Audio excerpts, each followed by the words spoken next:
인사하겠습니다. 메리 크리스마스.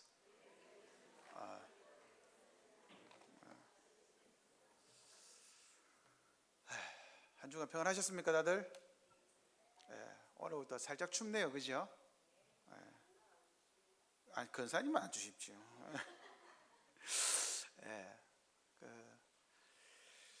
우리가 오늘은 성탄 감사 예배를 드립니다. 신구약의 모든 절기는, 여러분 구약 성경에 절기가 나와 있죠. 우리가 아는 대부분의 절기는 구약 성경입니다. 신약에는 절기가 없습니다. 신구약의 모든 절기는 주일이라는 거룩한 한 날로 모입니다.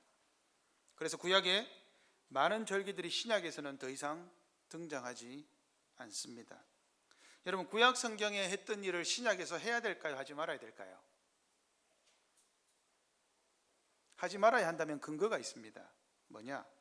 구약 성경에서 하나님이 명령하신 법들이 신약의 교회에서도 다시 행했다면 그것은 우리에게도 오늘날 행해야 합니다. 그러나 구약 성경에는 나오는데 신약에 나오지 않는 것이 있으면 교회에서는 행하지 않습니다. 대표적인 게 제비뽑기입니다. 우린 제비를 뽑지 않죠. 그죠? 제사를 지냅니까? 안 지냅니까? 그 제사 아닙니다. 조상에 가는 그 제사 아닙니다. 레위기 1장에 나오는 5가지 제사 우린 지낼까요? 안 지낼까요? 왜 안 지내죠? 신약이 없기 때문입니다. 이게 연속성의 원리입니다. 구약의 절기들은 신약에 지켰다는 근거가 없습니다. 왜냐하면 근거가 없는 것이 아니라 한 날로 모이기 때문입니다. 주일에 그 의미가 완전히 녹아 있습니다. 예수님께서 이 땅에 오셨고 우리를 위해 십자가에 죽으셨고 부활하셨습니다. 그리고 승천하셨죠. 온 우주의 왕이신 예수님이 그 모든 구속사역을 완성하시고 우리에게 주일이라는 날을 주셨습니다. 그러므로 주일은 모든 날의 완성이요 목표입니다. 우리가 장차 누릴, 여러분 천국은 언제 누립니까? 천국은 죽어서 가는 곳? 아닙니다. 지금 누리지 못하면 천국은 나중에도 없습니다. 천국은 이미 지금부터 누리는 것입니다. 그것이 주일이라는 방식입니다. 그러므로 오늘 우리가 주일로 지키는 것이 구약의 모든 절기와 성취를 누리는 유일한 방법입니다. 이 주일에 성탄의 의미를 설교함으로써 그 성탄에 임했던 기쁨이 오늘 저와 여러분에게 동일하게 임하기를 바랍니다. 모든 복음서 서두에는 마태, 마가, 누가, 요한복음에는 누구로부터 시작하느냐? 세례 요한으로 시작합니다. 마태복음 3장에서 예수님께서 세례 요한의 사역을 소개하고 마가는 한술 더 뜹니다. 복음의 시작을 세례 요한으로 봅니다. 사도 요한도 예수님에 대한 요한의 언급을 말하고 있죠. 누가복음도 세례 요한을 말합니다. 그런데 사복음서에 유일하게 누가복음에만 있는 기사가 있습니다. 그게 뭘까요? 바로 세례 요한의 탄생입니다. 다른 복음서는 세례 요한의 탄생을 기록하지 않아요. 그런데 누가복음에만 세례 요한의 탄생을 기록합니다. 예수님은 세례 요한에 대해서 누가복음 16장 16절에서 뭐라고 하셨습니까? 율법과 선지자는 요한의 때까지요. 그 후부터는 하나님 나라의 복음이 전파되어 사람마다 그리로 침입하느니라. 세례 요한은 율법과 선지자의 마지막 인물, 즉 구약의 마지막 인물입니다. 구약의 마지막 선지자가 세례 요한이고 이제는 예수님으로 인해 새로운 시대가 시작되었는데 그것을 우리는 신약이라고 합니다. 따라서 세례 요한을 아는 것은 굉장히 중요하지요. 여러분 누가복음에 보시면 여러 가지 이야기가 있습니다. 누가복음 한번 보십시오. 여러분 좋은 성경책은 동그라미가 쳐져 있죠. 절마다. 그죠? 몇 절에 쳐져 있어요? 5절에 쳐져 있죠. 그죠? 유대왕 헤롯 때에라고 이야기해서 이제 천사가 나타납니다. 그리고 요란요란 일이 있을 거야 라고 나타나죠. 사가랴가 제사장이 되었을 때에 세례 요한의 탄생을 예언합니다. 그런데 여러분 잘 보십시오. 1장에 가장 많이 등장하는 단어가 뭘까요? 기쁨입니다. 사가랴도 기뻐했고 엘리사벳도 기뻐했습니다. 마리아도 기뻐했습니다. 여러분 1장의 등장인물 가브리엘, 사가랴, 엘리사벳, 마리아, 세례 요한, 예수님입니다. 이 사람들의 공통점이 뭐냐? 기쁨입니다. 모두 다 기뻐하고 있습니다. 근데 여러분 한번 잘 보십시오. 누가복음은 누구에게 썼습니까? 누가복음은 누구에게 썼죠? 1차적으로 우리를 위해 쓴 책은 아닙니다. 이 누가복음 1장 1절에 보시면 데오빌로 각하에게 썼습니다. 데오빌로 각하에게 쓰면서 뭐라고 하느냐? 우리 중에서 붓을 든 사람이, 펜을 든 사람이 많았다. 그래서 나도 근원부터, 이 근원이 뭐냐? 아르케, 태초에라는 단어입니다. 처음부터 시작해서 붓을 든 사람이 많았는데 나도 붓을 들었다. 그러고 나서는 세례 요한 이야기부터 하는 거예요. 자, 저는 오늘 본문을 통해 기쁨의 이유에 대해서 살펴보겠습니다. 그리고 기쁨의 근원에 대해서 살펴보겠습니다. 마지막 세 번째로 기쁨을 이루는 방법에 대해서 살펴보겠습니다. 먼저 첫 번째로 주보 뒷면에 보십시오. 기쁨의 이유입니다. 마리아가 사가랴의 집에 방문합니다. 자, 여러분 이제 저를 보시고, 마리아가 사가랴의 집에 방문했을 때 누가 기뻐하죠? 누가 기뻐했습니까? 누가 기뻐했죠? 1번 사가랴, 2번 엘리사벳, 3번 마리아. 정답은? 자, 1번 손 들어 보겠습니다. 자, 사가랴. 두 분, 세 분 손 들으셨어요. 손 안 들면 어떻게 되는지 아시죠? 두 번째 엘리사벳. 손 내리시고. 세 번째 마리아. 정답은? 다 땡입니다. 세례 요한이 기뻐했습니다. 그죠? 자, 여러분 엘리사벳의 뱃속의 아이 요한이 기뻐했어요. 요한은 왜 예수님의 방문을 기뻐할까요? 그리고 여러분, 세례 요한은 예수님보다 몇 개월 빨리 태어났죠? 6개월입니다. 6개월 된 아이가, 뱃속에 있는 아이가 예수님을 알까요? 오늘 본문에서는 안다고 말을 하죠. 41절에 아이가 복중에서, 어머니의 복중에서 뛰어놀았다. 여러분, 이 뛰어놀았다는 단어는 기쁨의 표현입니다. 근데 이게 조금 이따가 나오겠지만 이게 다른 의미도 있어요. 이 뛰어놀았다라는 단어는 기쁨으로 뛰어놀았다. 아주 아이고 우리 애가 엄마 배를 발로 차네, 그 정도 의미가 아닙니다. 아주 격렬한 싸움입니다. 이 단어가 44절에 또 나오죠. 42절에 요한의 어머니 엘리사벳은 큰 소리로 외칩니다. 이 단어는 신약 성경에 딱 한 번 나옵니다. 그런데 여러분, 이 단어의 뜻도 크게 부르짖다. 우리 한글 성경에 나타나 있지 않죠. 근데 이게 원어에는 기쁨으로 부르짖다라는 뜻입니다. 그러니까 여러분, 엘리사벳도 기뻐한 것은 맞습니다. 그런데 문제는 천사가 나타나 기쁨의 소식을 전했을 때는 처음에는 아무도 기뻐한 사람이 없었습니다. 자, 보십시오. 천사가 가브리엘이 나타나가지고 마리아에게 뭐라 그럽니까? 여자 중에 네가 은혜를 입었다. 너를 통해서 예수님이 나타날 거야. 아이를 임신했다 하니까 마리아가 뭐라 그러죠? 이때 마리아의 나이는 16세에서 17세 정도로 추정합니다. 놀라서 당황하는 거죠. 내가 아직 처녀인데 어떻게 임신을? 그죠? 사가랴에게 천사가 나타났습니다. 그리고 네가 세례 요한을, 네가 아니죠. 사가랴 남자니까 너의 아내 엘리사벳이 아이를 낳을 거야. 그러니까 사가랴가 어떻게 하죠? 당황합니다. 여러분, 예수님의 탄생이 있다라는 소식을 전해줬을 때 기뻐한 사람들은 없었습니다. 놀라고 당황했습니다. 그런데 이 본문을 기점으로 기쁨이 확실하게 이 사람들에게 임하기 시작합니다. 요한은 왜 기뻐했느냐? 여러분, 세례 요한은 왜 기뻐했을까요? 와, 저기 나와 같은 아기가 있다. 예수님이 나보다 6개월 늦었는데 니네 동생이다. 내 말 들어. 이라고 기뻐했을까요? 왜 세례 요한은 기뻐했을까요? 아기가 엄마 뱃속에서 뛰어온 게 뭐가 그렇게 중요하다고 누가는 이 기사를 여기다 성경에다가 기록했을까요? 17절에 보시면 여러분, 세례 요한의 사명이 나옵니다. 사가랴에게 아이가 탄생할 건데 이 아이의 탄생의 목적이 나옵니다. 자, 누가복음 1장 17절 찾으셨습니까? 우리 같이 한번 읽어보겠습니다. 시작. 그가 또 엘리야의 심령과 능력으로 주 앞에 먼저 와서 아버지의 마음을 자식에게 거스르는 자를 의인의 슬기에 돌아오게 하고 주를 위하여 세운 백성을 준비하리라. 세례 요한의 사명은 주의 백성을 준비하는 일입니다. 세례 요한은 주의 백성을 구원하지 않습니다. 세례 요한은 우리와 똑같은 사람이지만 선지자로서 주의 백성을 준비하는 게 사명입니다.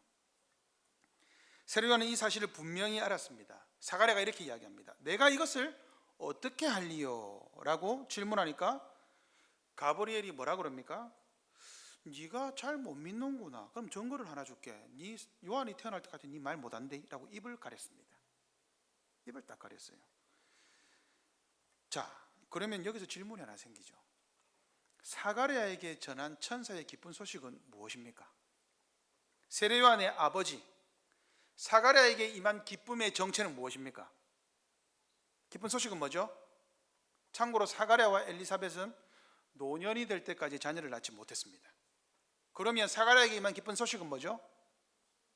세례 요한의 탄생이 아닙니다. 그렇게 보시면 누가복음을 완벽히 오해한 겁니다. 왜냐하면 세례 요한이 탄생하는 이야기를 여기서 적어놓은 이유는 누가는 1장에서 펼쳐지는 사건들을 보여주기 위함입니다. 누가복음의 목적을 다시 한번 자세히 보십시오. 1장 1절입니다. 데오빌로가 그에게 편지를 쓰면서 근원부터 미루어 살핍니다. 자, 우리 중에 이루어진 사실에 대해서 펜을 들었는데 그 내용은 세례 요한에 대한 내용이 아닙니다. 그러므로 누가복음 1장에서 주인공은 세례 요한이 아닙니다. 좀 죄송한 표현이지만 세례 요한도 들러리에 불과합니다. 세례 요한도 예수님이 이루시는 일의 한 과정일 뿐입니다. 그러니 누가복음이 말하는 모든 기쁨의 내용은 예수님입니다. 누가복음 1장에서 기쁨은 예수님의 탄생의 기쁨이지 세례 요한의 탄생의 기쁨이 아닙니다. 그러면 사가랴에게 천사가 전해준 기쁜 소식이 뭐죠? 너에게 아들이 태어날 거야 라고 말했을 때 사가랴는 기뻐하며 날뛰어야 됩니다. 왜요? 사가랴는 제사장입니다. 구약 성경을 모르는 사람이 아닙니다. 아브라함이 100세 때에 아이를 낳았다는 것을 압니다. 이삭이 40세에 결혼했는데 60세에 자녀를 놓았다는 것도 압니다. 야곱이 70세에 도망했다가 야곱도 늦게 자녀를 낳았다는 것을 압니다. 성경을 모르는 사람이 아닙니다. 그러므로 자기와 자기의 아내가 임신할 수 있다는 사실도 압니다. 그러나 당황합니다. 놀랍니다. 그리고는 근거를 묻죠. 이 증거가 뭡니까? 왜 자기에게 아들을 준다라고 하는데 증거를 묻습니까? 아들을 놓는 게 기쁜 소식이 아니기 때문입니다. 여러분, 사가랴에게 네가 아들을 놓을 거야, 이게 기쁜 소식이 아니었습니다. 사가랴는 엄청 놀랐습니다. 왜냐? 가브리엘 천사가 전해준 소식은 복음이었기 때문입니다. 19절 같이 한번 읽어볼까요? 앞에 나오죠? 누가복음 1장 19절 나왔습니까? 나왔어요? 예, 같이 한번 읽어보겠습니다. 시작.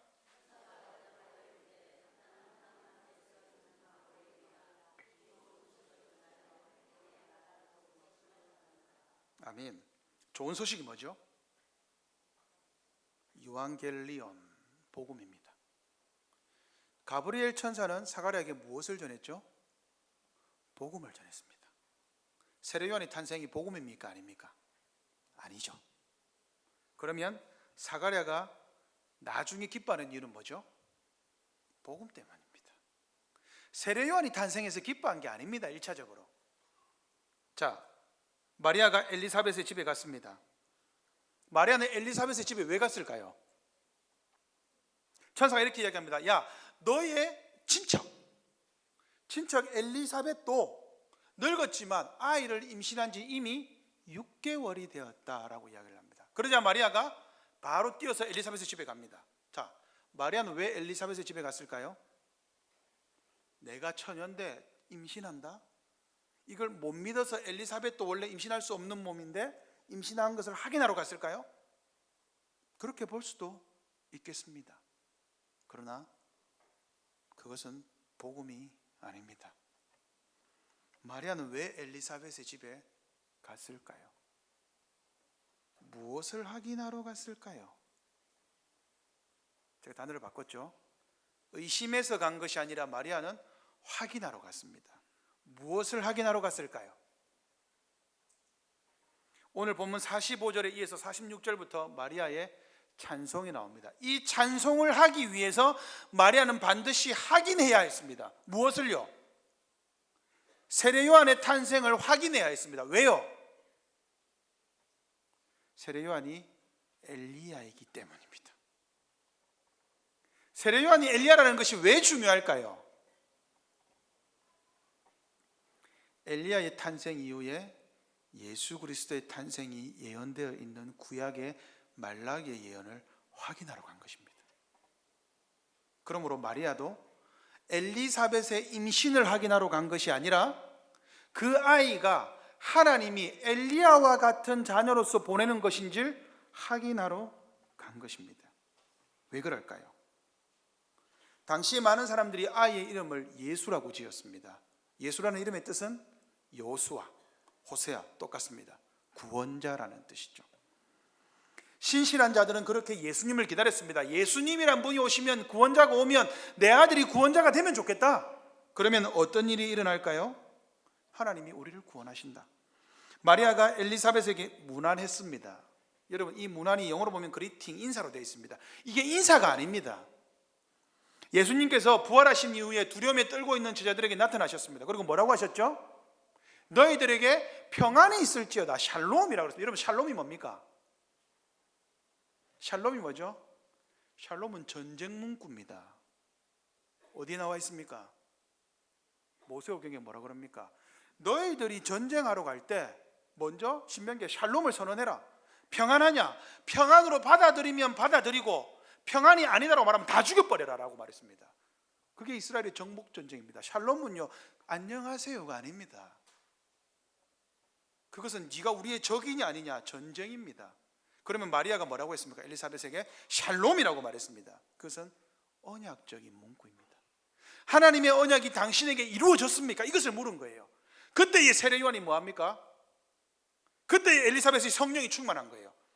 하나님의 언약의 말씀을 딱 확인할 때 엘리사벳이 흥분한 거예요. 왜요? 성령께서 맞다 하고 사인을 준 거예요. 그러자 세례 요한이 뱃속에서 기뻐 뛰놀았습니다. 우와, 맞다. 그러고는 여러분, 엘리사벳이 뭐라 그럽니까? 마리아에게 내 주의 어머니라고 말합니다. 엘리사벳이 나이가 훨씬 많습니다. 근데 엘리사벳이 뭐라 그래요? 내 주의 어머니. 이게 보이십니까? 엘리사벳의 신앙 고백이 터져 나온 거예요. 마리아의 뱃속에 있는 사람은 누구다? 내 주님이시다. 내 주님의 어머니 마리아. 세례 요한이 뱃속에서 뛰어노는 거예요. 내 구주시다. 그래서 여러분, 세례 요한이 기뻐한 겁니다. 그러므로 어머니 뱃속에서부터 세례 요한, 엘리사벳, 마리아 왜 기뻐했습니까? 세례 요한이 탄생이 아니라 예수 그리스도라는 구세주가 오셨기 때문에 기뻐한 것입니다. 여러분에게 예수님의 탄생이 기쁨입니까? 그리스도께서 오늘 우리에게 오신다면 여러분은 기쁘십니까? 지금 주님 오셔도 괜찮겠습니까? 저는 살짝 무섭긴 하네요. 여러분은 진정 예수 그리스도의 오심을 바라보며 살고 계십니까? 두 번째, 기쁨의 근원입니다. 오늘 본문에서 기쁨은 어디에서 비롯됩니까? 하늘로부터 임한 기쁨이죠. 마리아와 엘리사벳이 자체적으로 만든 기쁨이 아닙니다. 기쁨의 근원은 하늘입니다. 본문에서는 어떻게 이 기쁨을 표현하고 있습니까? 우리 구주, 다른 말로 다윗의 후손이다, 왕이시다라는 말로 표현하고 있습니다. 그리스도께서 기쁨의 근원 되신다. 이것을 두 자로 하면 뭐라고 하죠? 우리 초딩들 잘 따라오고 있죠? 거기 나와 있다. 자, 그리스도께서 기쁨이 근원이 되신다. 이것을 두 자로 하면 뭐죠? 두 자로. 뭐라 그러죠? 두 자로 하면 여러분? 이것을 복음이라고 합니다. 복음이 기쁜 소식이잖아요. 좋은 소식입니다.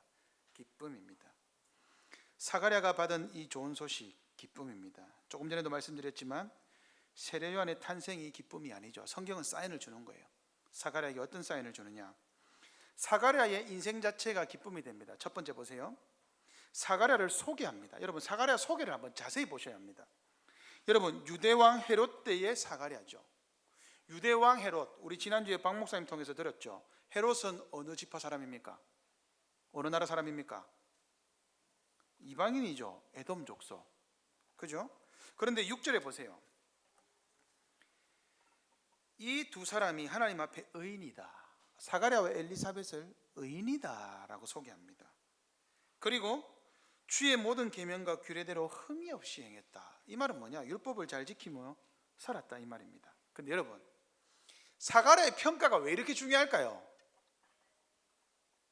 아니, 저 사람 제사장이고 그래 의인이다, 잘 살았다 이렇게 말할 수도 있잖아요. 그게 왜 그렇게 중요할까요? 문제는 지금 시점이 언제냐라는 거예요.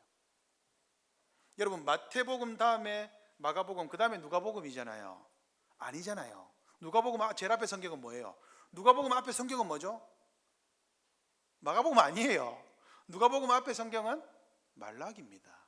시대순으로 맞죠? 마태, 마가, 누가, 요한은 같은 시기에 쓰였잖아요. 요한복음 조금 더 늦게 적혔지만, 그 말은 누가복음 앞에 말라기라는 말은 말라기로부터 이 사가랴에 대한 평가가 나올 때까지 신구약 중간기 400년 동안 하나님의 말씀이 없었던 시기라는 점입니다. 이걸 기억하셔야 합니다. 사가랴에게 평가를 하는데 여러분, 이 평가가 왜 그렇게 중요할까요? 잠언 29장 18절 같이 한번 읽어보겠습니다.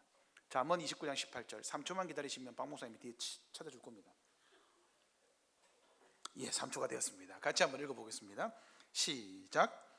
묵시가 없으면 백성이 방자히 행하거니와 율법을 지키는 자는 복이 있느니라. 아멘. 묵시가 없으면, 묵시가 뭡니까? 비전, 계시입니다. 하나님의 말씀이 없으면 백성이 어떻게 행한다고요? 방자히 행한다. 여러분, 방자히가 무슨 뜻입니까? 망령되게 행한다. 성경에서 망령되게 행한 사람들의 족보가 있습니다. 누구죠? 에서를 유다서에서 그는 망령된 사람이다라고 합니다. 하나님의 언약을 멸시한 사람의 특징이 방자히, 망령되게라는 뜻입니다. 속에 아무것도 없는 거예요. 겉으로는 하나님을 섬기고 있어요. 그런데 속에서는 신앙의 내용이 없습니다.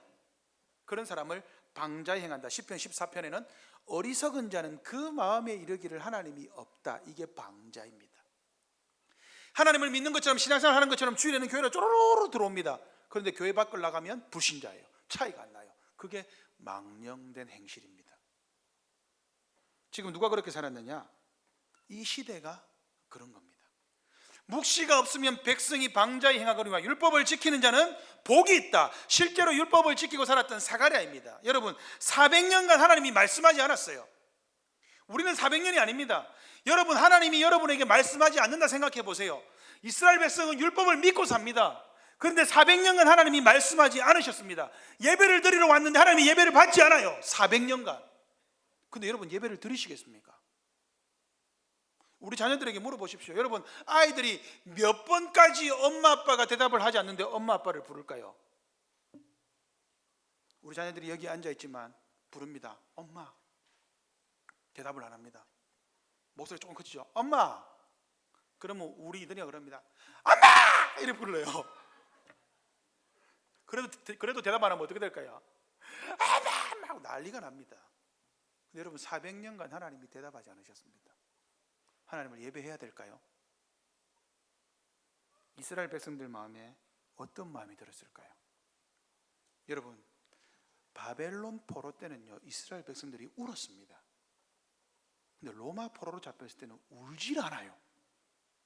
70년 포로 생활 만에 풀려났는데도 그 고통을 당했는데 400년이 지났는데도 이 사람들은 울질 않아요. 하나님을 찾질 않습니다. 근데 사가랴는 뭐 하고 있어요? 율법을 지키는 자는 복이 있느니라. 사가랴와 엘리사벳은 400년이 지났음에도 불구하고 하나님의 말씀을 믿고 있는 거예요. 하나님의 말씀의 약속을 믿고 율법을 지키면서 하나님의 반열대로 순서대로 제사장으로서 사명을 행하고 있으니까 하나님이 나타났을 때 사가랴가 그것을 받아들입니다. 처음에는 당황했죠. 그러나 하나님의 율법의 내용을 아는 자, 하나님의 약속 앞에 아멘으로 순복했습니다. 이와 똑같은 사람이 누구입니까? 마리아죠. 주의 말씀대로 내게 이루어지이다. 그냥 우리로 치면 중고등학생이에요. 그런데 하나님의 약속의 말씀을 받고 있습니다. 왜요? 의인입니다. 400년이 지났음에도 불구하고 하나님이 말씀하시면 우리가 회복된다는 것을 믿고 있었던 사가랴였습니다. 두 번째로, 왜 사가랴의 삶을 집중하느냐? 세례 요한의 탄생과 예수님의 탄생이 기쁨이 되는 이유는 사가랴의 예언 때문입니다. 여러분, 사가랴가 싹 바뀌어요. 이제 입이 열렸어요. 왜냐하면 여러분, 사가랴의 집에서는 요한이라는 이름이 없습니다. 자, 박요한, 너의 이름이 요한이 아니냐? 자, 요한의 이름의 뜻이 뭐야?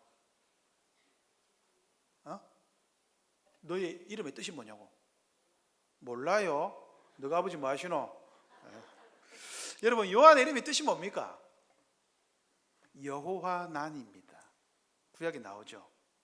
여호와는 자비로우시다. 하나님의 자비가 세례 요한을 통해서 선포되었습니다. 그러자 세례 요한이 67절에서 80절에 찬양을 합니다. 근데 여러분, 이 내용을 한번 자세히 보십시오. 세례 요한에 태어나서 찬송하는 게 아닙니다. 자, 한번 보세요. 누가복음 1장 67절에 보시면 사가랴가 찬송을 해요, 갑자기. 자, 그런데 그 붙인 사가랴가 성령의 충만함을 받아. 여러분, 성령의 충만함을 또 누가 받았죠? 엘리사벳이 받았잖아요. 여기에 앞에는 마리아의 찬송, 뒤에는 사가랴의 찬송, 그 중간에는 엘리사벳의 찬송이 나옵니다. 자, 사가랴가 찬송을 뭐라고 하냐, 이렇게 이야기합니다. 찬송하리로다 주 이스라엘의 하나님이요. 이상하죠? 그 백성을 돌보사 속량하셨다. 아니, 내 아들이 태어났는데 하나님의 능력이 대단하십니다. 역시 나에게 기도 응답대로 불가능한 나에게 아들을 주셨습니다. 찬송해야 되는 거 아닙니까? 아들의 이름 한마디도 나오지 않습니다. 우리를 위하여 구원의 뿔을 그 종 다윗의 집에 일으키셨습니다. 주께서 예로부터 거룩한 선지자 입으로 말씀하신 바와 같이 하나님 말씀을 이루셨습니다. 여러분, 무엇을 찬송합니까? 늦은 나이에 아이를 갖지 못할 나이에 아이를 가졌으면 얼마나 기쁠까요? 근데 그것은 사가랴의 기쁨에 축에 들지 못했습니다. 사가랴의 기쁨은, 자 보세요, 사가랴에 대한 평가, 사가랴에 대한 예언, 이것을 통해서 기쁨의 근원을 밝히는데, 기쁨의 근원이 무엇입니까? 하나님께서 자기 백성에게 베푸시는 구원입니다. 다윗의 자손으로 오시는 예수님을 기뻐합니다. 다윗의 자손에 뿔을 주셨다. 여러분, 뿔이라는 것은요, 왕의 권한을 상징합니다. 여러분, 왕의 뿔을 찬송한 사람이 또 있습니다. 누구일까요? 힌트는 구약입니다. 오늘 이곳에 있습니다. 지금 이 자리에 그 사람이 있습니다. 누구일까요?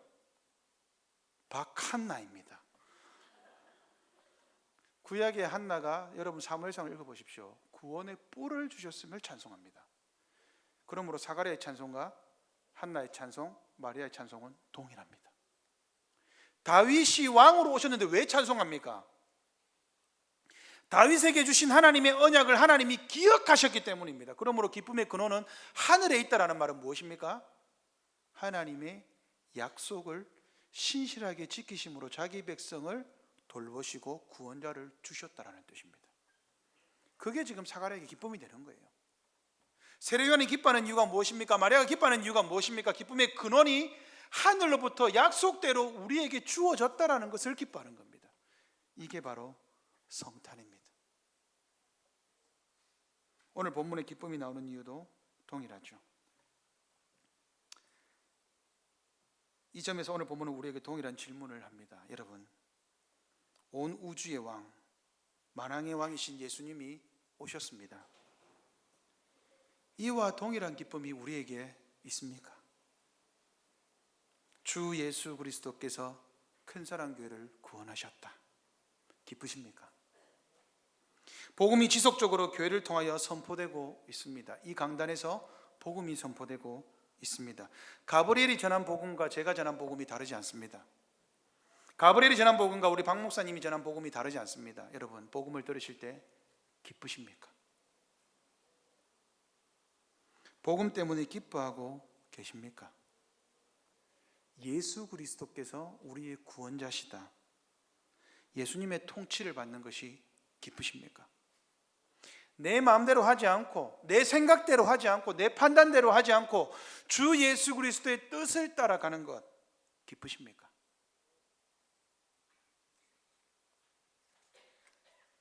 이 기쁨이 오늘 저와 여러분에게 임했습니다. 왜요? 동일한 복음이 지금 이 자리에 선포되고 있기 때문에 우리는 사가랴와 마리아와 엘리사벳과 세례 요한처럼 기뻐할 수 있습니다. 왜요? 주 하나님께서 우리를 돌보시고 속량하시기 때문입니다. 마지막 셋째로, 그러면 우리는 어떻게 이 기쁨을 이루어 나갈 수 있을까요?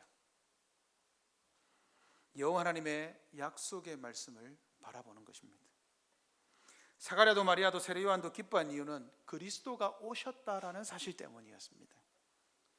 그리스도가 오셨는데 왜 기쁠까요?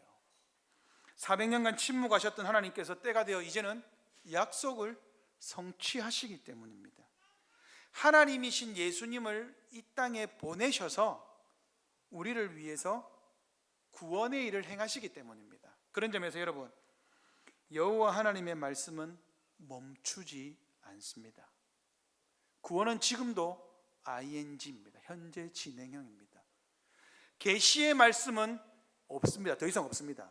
여러분, 계시는 끝났습니다. 신구약 성경으로 계시는 완성되었습니다. 그러나 계시를 통한 구속 역사는 계속해서 진전됩니다. 오늘 우리 교회에 누군가 새로운 사람이 와서 마음이 병들었던, 예수님을 믿지 않았던 사람이 마음이 변화되어서 이 구원의 기쁨을 받아들인다면 구원의 계시는 진전되고 있는 것이지요. 마리아의 찬송을 보십시오. 마리아도 동일한 찬송을 합니다. 1장 54절 55절입니다. 마리아의 찬송 1장 54절 55절 우리 같이 한번 읽어보겠습니다. 누가복음 1장 54절 55절 같이 읽겠습니다. 시작. 그 종 이스라엘을 도우사 긍휼히 여기시고 기억하시되 우리 조상에게 말씀하신 것과 같이 아브라함과 그 자손에게 영원히 하시리로다 하니라. 아멘. 여러분, 이 엄청나지 않습니까? 하나님이 약속을 언제부터 기억하셨습니까? 아브라함입니다. 그러면 아브라함에게 하신 약속의 정체는 뭐죠? 내가 너에게 씨를 주고 땅을 주고 복을 주겠다라는 것이 아님을 알 수 있습니다. 아브라함에게 주신 약속의 정체는 뭐죠? 마리아가 아브라함을 가지고 지금 찬양을 하고 있어요, 하나님께. 그 말은 아브라함에게 주신 약속의 정체를 마리아가 비로소 이해한 거예요. 하나님이 아브라함에게 주신 약속은 씨와 복과 땅, 이 모든 것을 성취하시는 예수 그리스도를 준 것이구나. 그래서 여러분, 이스라엘에는요, 이제 신약에서부터는 땅의 개념이 사라집니다. 구약에서는요, 하나님 뭐라고 하셨습니까? 약속의 땅, 가나안 땅을 차지하라고 말씀하십니다. 신약에서는요, 너희는 모든 땅으로 가라라고 이야기합니다. 바뀌었어요, 이제. 왜요? 예수님이 오셨기 때문입니다. 그 종 이스라엘을 도우사 긍휼히 여기시고 찬송합니다. 68절 같이 한번 읽어보겠습니다. 68절 같이 읽겠습니다. 시작.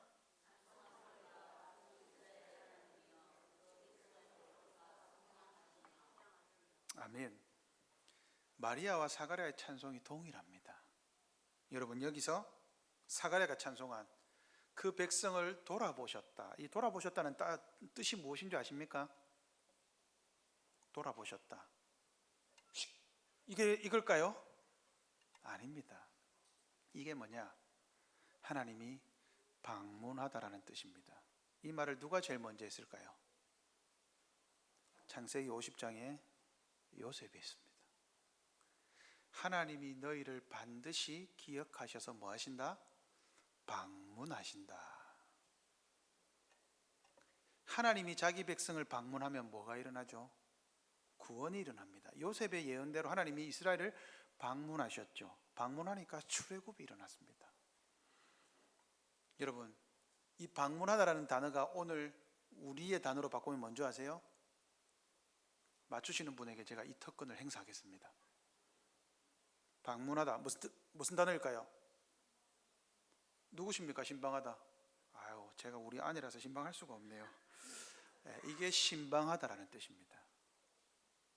목사가 성도의 집에 가서 개인적으로 만나는 것은 차 한잔하러 가는 게 아닙니다. 바로 이 하나님의 구속의 말씀을 가지고 신방하는 겁니다. 주일 예배는 하나님의 공적인 신방, 목사가 여러분의 집에 찾아가고 개인적으로 만나는 것은 말씀의 개인적인 신방입니다. 그러므로 목사의 신방을 기뻐하십시오. 즐거워하십시오. 밥은 제가 삽니다. 하나님이 약속하신 대로 이제 이스라엘을 구원하셨고 이스라엘의 구원을 이루십니다. 우리 조상 아브라함에게 하신 약속을 되새깁니다. 여러분, 마리아는 아브라함보다 몇 년 뒤의 사람입니까? 모세가 적어도 1800년 이후의 사람입니다. 그런데 아브라함의 말씀을 기억한다는 것은 하나님의 말씀은 푸른 마르고 꽃은 시들어도 변함이 없다는 말씀을 마리아가 믿고 있었어요. 동일합니다. 우리가 아브라함의 이름을 오늘 이곳에서 우리의 입에 올릴 수 있는 이유는 무엇입니까? 하나님이 아브라함에게 하신 약속들은 고린도후서 1장 모든 약속은 예수 그리스도 안에서 예가 됩니다. 우리에게도 우리가 예수님 안에 있을 때 하나님의 약속은 우리에게 예가 됩니다. 우리가 예수 그리스도를 믿을 때 영원한 약속의 성취자 예수 그리스도로 인하여서 하나님의 구속은 오늘 우리의 것이 됩니다. 누가복음 1장에 있는 이 기쁨의 근원은 마리아와 엘리사벳과 사가랴가 억지로 가진 것이 아니라 성령이 충만함으로써 보여주셨고 들려주셨고 그리고 깨달아서 알았습니다. 예수님은 이미 2000년 전에 오셨습니다. 그러나 우리가 우리의 인생에서 기쁨을 이루는 방식은 바로 이 하나님의 말씀을 묵상하고 확인하는 것입니다. 아, 그렇다. 하나님의 말씀은 결코 나를 피해가지 않는다. 마리아와 사가랴와 엘리사벳을 감동시킨 하나님은 지금도 살아계셔서 지금도 나를 찾아오시고 내 마음을 요동치게 하신다. 누가복음 24장 엠마오로 가는 제자들이 하나님의 말씀을 들었을 때에 그때 우리가 말씀을 들을 때에 우리의 마음이 뜨겁지 아니하더냐. 이 감동이 여러분에게 있기를 바랍니다. 하나님의 약속의 말씀을 묵상하십시오. 하나님의 약속을 기대하십시오. 하나님의 말씀에는 한계가 없습니다. 하나님께 요구하십시오. 약속의 말씀을 붙들고 하나님 내 인생에 찾아오십시오. 하나님 나에게 말씀하십시오. 하나님이 구하지 못할 영혼은 없습니다. 하나님이 용서하지 못할 죄는 없습니다. 하나님을 부르십시오. 말씀을 맺겠습니다. 오늘은 성탄 감사 주일입니다. 우리는 성탄을 기다리지 않습니다. 왜냐하면 성탄은 이미 성취되었기 때문입니다. 우리는 다시 오실 예수 그리스도의 재림을 기다립니다. 하나님의 약속이 어떻게 이루어지는지 우리는 오늘 본문을 통해 보았습니다. 아브라함에게서 시작된 하나님의 약속은 신실하게 다윗을 통해서 세례 요한을 통해서 천사를 통해서 이스라엘 백성에게 그 시대에 주어졌습니다. 그리고 성취되었습니다. 약속의 말씀을 붙잡고 하나님께 요구하십시오. 하나님, 이 성탄의 약속을 기쁨을 지금 이 시간 나에게 주십시오. 하나님의 신실하심에 기대십시오. 약속하신 하나님은 약속하신 대로 반드시 이루십니다. 하나님께 나를 기억해 달라고 하십시오. 약속의 말씀으로 하나님께 요구하십시오. 하나님께 청구하십시오. 우리에게 권한이 있습니다.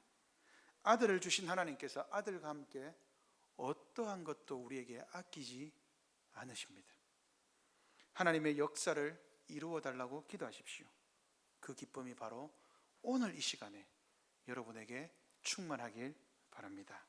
아멘. 오늘 말씀을 기억하면서 우리 다 함께 찬송가 105장